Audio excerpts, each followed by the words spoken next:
Hair fall को कब seriously लेना चाहिए? फर्स्ट ऑफ ऑल थोड़े से बाल गिरते हैं, देन डेंसिटी कम होनी स्टार्ट हो जाती है और फिर स्कैल्प शो स्टार्ट हो जाता है। रिसर्च भी यही शो करती है कि मेल पैटर्न हेयर लॉस में विजिबल स्कैल्प शो होने से पहले मिनिएचराइजेशन स्टार्ट हो जाता है, यानी हेयर थिनिंग स्टार्ट हो जाती है। आपको लगने लगता है कि आपके बालों की जो थिकनेस पहले थी, जो एक इंडिविजुअल हेयर स्ट्रैंड की थिकनेस थी, वो पहले से कम हो गई है, as you can see in the research paper on your screen. But there are 5 early hair loss signals जिन्हें देखकर आप डिसाइड कर पाओगे क्लियरली कि कब एक्शन लेना है और क्या एक्शन लेना जरूरी है। Now 5 signs that actually mean something. Signal number 1, vertex and temples. Consistently इनमें thinning होती चली जाए हेयर की और scalp show बढ़ता चला जाए या हेयर लाइन पीछे जाती चली जाए, M shape deepen होते चले जाए। Signal number 2, hair thinning in the sense बालों का texture fine होता चला जाए। आपको पता लगने लगे कि पहले मेरे बाल थोड़े मोटे और sturdy थे, अभी बहुत soft हो गए हैं, पतले हो गए हैं, very silky होते जा रहे हैं और डेंसिटी हल्की लगने लगी है। This means probably miniaturization has started, which is a sign of male pattern hair loss. Signal number 3, आपको और कुछ पता नहीं चल रहा, बट आपको ये दिख रहा है कि जो मेरी पार्टिंग लाइन है, जहाँ से मैं बालों में मांग निकालता हूँ, वो थोड़ी चौड़ी होती जा रही है और उसके आसपास का स्कैल्प थोड़ा विजिबल दिखने लगा है, या तो फोटोज में जिसमें ऊपर से फ्लैश पड़ रहा है या सनलाइट में। Signal number 4, consistently heavy shedding of here for more than 6 weeks. अगर हमें स्ट्रेस रिलेटेड हेयर लॉस बहुत सीवियर वाला होता है, जिसमें हमको बीमार पड़े, जैसे हमें टाइफॉइड, कोविड, डेंगू कुछ ऐसा हुआ, या हमारी कोई सर्जरी हुई, या लेडीज में बेबी बर्थ के बाद, तो वो stress related acute telogen effluvium जो हेयर लॉस है, वो अराउंड 6 वीक्स, 6.5 वीक्स, 7 वीक्स तक कंट्रोल में आ जाएगा। एट द मोस्ट 3 मंथ्स जाएगा। बट अगर आपको उससे ज्यादा दिनों तक हेवी शेडिंग हो रही है, it means there is something wrong and you need to see your doctor. So this was the 4th signal. Now comes the 5th signal, जिसमें थोड़ा ये ध्यान दीजिए, क्या आपकी फैमिली हिस्ट्री है हेयर लॉस की, और उसके साथ आपको अर्ली एज में, यानी मैंने देखा है लेट टीनेज में या अर्ली 20s में आपकी हेयरलाइन रिसीड होने लगी है, हेयर थिनिंग होने लगी है, या स्कैल्प शो स्टार्ट हो गया है, तब आपको सीरियसली लेना है अपना हेयर लॉस और अपने हेयर डॉक्टर से जरूर कंसल्ट करना है। अब एक इंटरेस्टिंग क्वेश्चन है, क्या आप टाइप ए पर्सनालिटी है, जो एंग्शियस एंजाइटी वाली पर्सनालिटी है, या नहीं? इसका जवाब आप हमें कमेंट सेक्शन में दीजिए, क्योंकि आपका हेयर लॉस इस पे भी डिपेंड करता है। और एक और बहुत इंपॉर्टेंट बात कि ये सारे सिग्नल्स का ट्रीटमेंट आपके डिफरेंट एज ग्रुप्स में हो सकता है डिफर करे, यानी early 20s, late 20s, early 30s, late 30s, 40s, 50s में ये ट्रीटमेंट डिफर कर सकता है। कैसे, ये हम डिस्कस करेंगे। Hi, my name is doctor Preeti Saraswat. I am an American board certified hair transplant surgeon working at Saraswat Hospital, Agra. For more such science-backed solutions and educational videos along with testimonial videos, do subscribe to this channel. Now, as we discussed, let us now find out कि अगर आप 20 to 25 years of age के हैं और आपको hair loss start हो गया है, एम शेप डीपन हो गया है,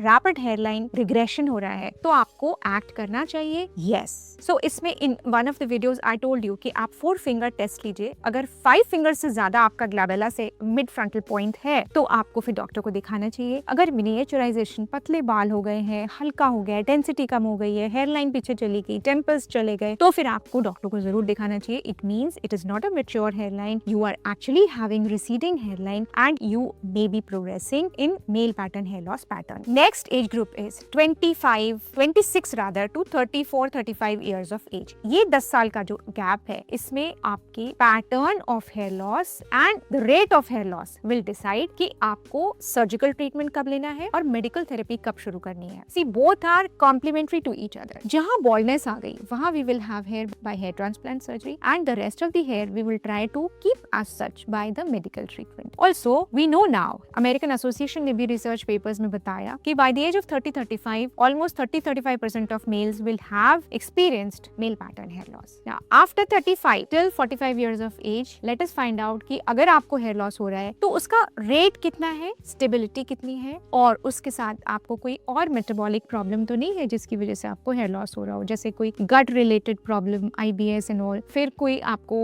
थायराइड प्रॉब्लम, बाकी कोई हार्मोनल इश्यूज या iron deficiency, stress related problems. So you need a medical checkup before you rush for hair transplant. Now, as I asked previously, आप टाइप A हैं या नहीं? So anxious, anxiety, personality जो अगर pillow पे एक दो हेयर भी दिखें तो they get panic. They buy 5 products, but maybe they do not use any of them. Type B किनको बोलेंगे? जो extra lethargic, careless है कि अरे my father also had this hair loss and I will also have. There is nothing I can do. So both of them actually lose that window of treatment in which if you act, you can actually save your hair. Save your hair doesn't mean forever. It means it will buy you a lot number of years to flaunt your hair by just medication, which is very important. Now, how much hair fall in a day is normal? For this, I want you to watch the first video in the hair loss education series. Also, there are seasonal spikes of hair loss. Like in monsoon, people tend to lose more hair than other seasons. फिर temporary hair loss होता है post illness, post surgery, and so on. This we've already discussed. Now, 3 myths जिसमें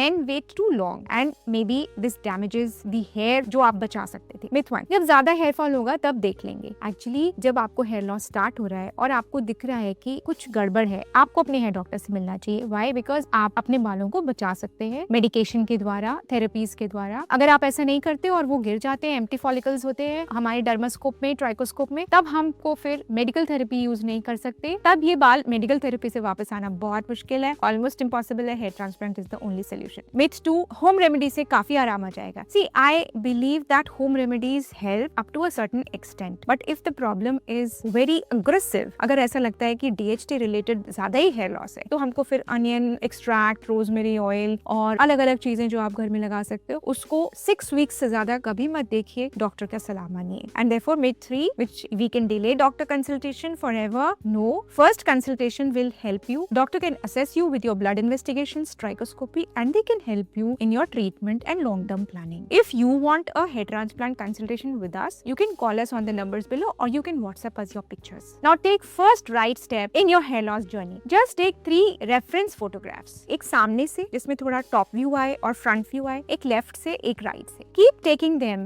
on the same time of the day for 6 to 8 weeks for clarity. Now second step, do see a doctor, but also जो हमने signals बताए video के start में, उनको 6 weeks तक देखिए. And also if you have a family history and you are seeing your temple changes, do tell this to your doctor. Also, when you see your doctor, what that visit will look like. Probably वो आपकी trichoscopy करेंगे, जो कि computerised examination है hair and scalp का, या एक डर्मास्कोप से वो खुद ही देख लेंगे कि बजाय पूरा असेसमेंट करने के क्वालिटेटिवली आपके हेयर में क्या चेंजेस आए हैं. देन बेसिक ब्लड वर्क करा सकते हैं आपका, जिसमें आपका thyroid, iron, serum ferritin and vitamin B12, vitamin D3, इन सब की कमी या हार्मोनल चेंजेस अगर हो तो वो पता चल जाए, because these are one of the leading causes of hair loss, which is telogen effluvium. Then आपकी फैमिली हिस्ट्री के साथ आपका एक बार स्टेज कर लेंगे, आपका असेसमेंट कर लेंगे कि आप नॉर्वोड कितनी स्टेज में है और आपकी एज के हिसाब से उसका लॉन्ग टर्म ट्रीटमेंट क्या होना चाहिए. So do not forget to share this video with your family and friends who are undergoing hair loss या जिनको गाइडेंस चाहिए अपने हेयर लॉस ट्रीटमेंट के लिए. If you want to know how this patient regains his hair through a hair transplant, click the link on the left. And अगर आपको पता करना है how much hair loss is normal in a day, do click the link on the right.